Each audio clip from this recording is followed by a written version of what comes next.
Welcome to Automation Fair. Thank you guys so much for joining us. Today, my name is Robin Flint. I'm a Software Alliance Manager focusing on our digital partner program. Today, I'm joined by Kezzler, the CEO of Kezzler, Christine Ackelson. And today, we're going to be talking about how digital transformation can help from a consumer perspective. And so the consumer really feels the impact from different forms of digital transformation. And so we're going to be talking about how to achieve that through serialization and traceability. So again, I'm joined by the CEO of Kezzler. So thank you so much for joining me, Christine. Christine, if you can tell us a little bit about yourself and what Kezzler does. Yeah, so I'm Christine. Thank you for your introduction.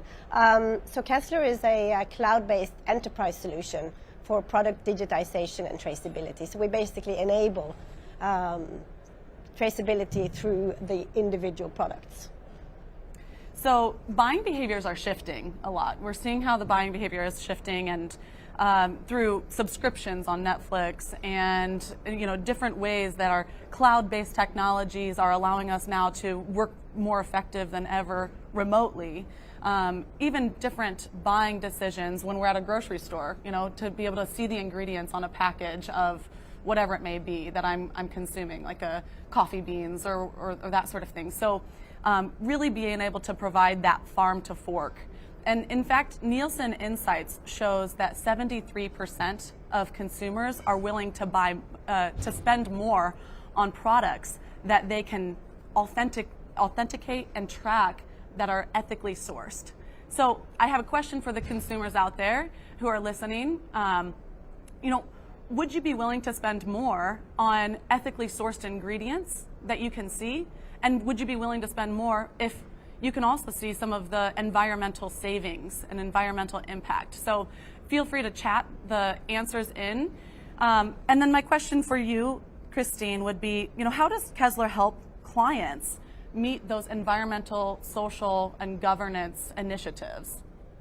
Yeah, so interesting question. So what we do by digitizing the product at this point of manufacturing or creation, where the magic happens, where the upstream meets the downstream for a product, and tracking that product through the supply chain, we enable the brands to generate a lot of interesting data. And that data can be used, for instance, to track the environmental or carbon footprint of the product all the way from creation and to consumption. And also by digitizing product and tracking it through the supply chain, you get full insights of how the products are moving in the supply chain, and a great tool to reduce waste in supply chain, which is a massive source of losses. And digitized products and traced products can also enable the brands to do targeted recalls. So instead of targeting an entire batch, then you could just target the container or the products on the jeopardized container or pallet. Interesting. And also just to mention that you can also, through the digitized and traced products, incentivize consumers on recycling and recycling initiatives, and even fuel the reuse and recycling of product packaging. Yeah. So how is this actually shared with the consumer? So what we do is you can put a unique QR code on the pack of the product, and basically, pick up your camera, scan that QR code, or tap the product if there's another kind of carrier, but interact with the product and then get the visibility, say the ingredients information, the sustainability initiatives in the supply chain, and also get rewarded for recycling or reuse. And you can also imagine, like you pointed to yourself, that you could make educated choices. Yeah. So basically choosing a product with a lower environmental footprint and paying more for that product. So you enable the consumers to make a lot more educated choices. That's so interesting. So, we talked about ESG initiatives. There's other, in some geographies and some industries, in fact, regulatory compliance it really takes precedent. So can you tell me how Rockwell and Kezzler work together to help customers not just meet those regulatory compliance initiatives that they have to meet, but also how they do that and digitally transform their business at the same time? Yeah, so the compliance is a ticket to play, right? But when you go through the process of digitizing your product, there's so much more to be achieved, right? The supply chain visibility and then also sharing that information with the consumers.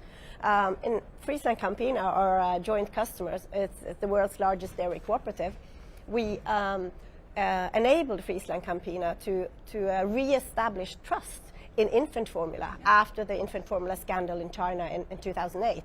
And basically, by digitizing the product, tracing it through the supply chain, and then sharing that product journey with the end consumers, tracking it from grass to glass, the consumers can scan the product, see the farms from where the milk was sourced from, the point of manufacturing, the quality checks, and then make educated choices. And I think up close to 75% are saying that they would be willing to switch to a product that makes more information available about the product. Very interesting. So we've been talking a lot about how the consumer feels the impact of digital transformation. What are some other ways that Kezzler and Rockwell help the customers then, to see that consumer experience and how the consumer experience really is changed? So let me touch upon 2 points, and the point of brand protection and the point of brand loyalty. So with the digitized and traced product, the consumers will be able to authenticate, so be reassured that the product they're consuming is an authentic product, and also that it's sold in the right market, complying to local regulations on ingredients or whatever. And on the point of brand loyalty, we touched upon the fact that people want more information about what they consume, but you can also use the digital ID as a coupon. So basically digital coupons to fuel loyalty.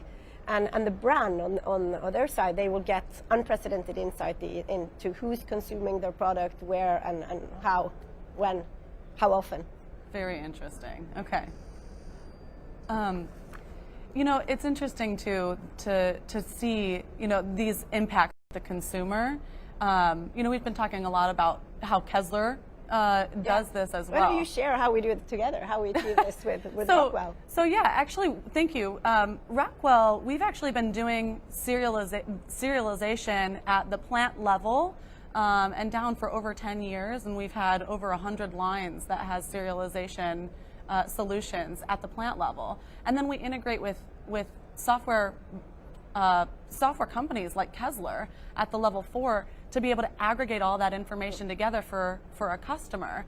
And something else that was interesting about our partnership is that we're both partners with Microsoft, and Microsoft really enables that cloud native solution to be able to tie all of this information together. And so we're seeing those impacts across the entire supply chain, and then you can really share again all of the serialized codes and information from the from Kezzler's system all the way down to the plant floor, do the labels reliably as well and quickly, and be able to tie all of that information together. And so the interesting part then is that, again, to all of those use cases that you were talking about pinpointing recalls and being able to say that, yes, this is an authentic product, those types of things all can come together and be able to make that consumer experience really, really enhanced. So I'm excited about that.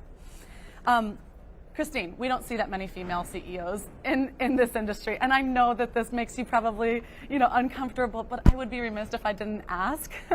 So tell me a little bit how you've come to become the CEO of Kezzler and where you've seen your success, kind of grow throughout the years. So it's a difficult question to answer, but let me point out 3 things. The first is actually sort of the support system and the environment in which you sort of live, right? And I'm from Norway. We've had female prime ministers since the early 80s. We have affordable kindergartens and after-school care, and which is necessary if you're going to have a leadership role or any job really, and also extensive parental leave, because I have 3 kids.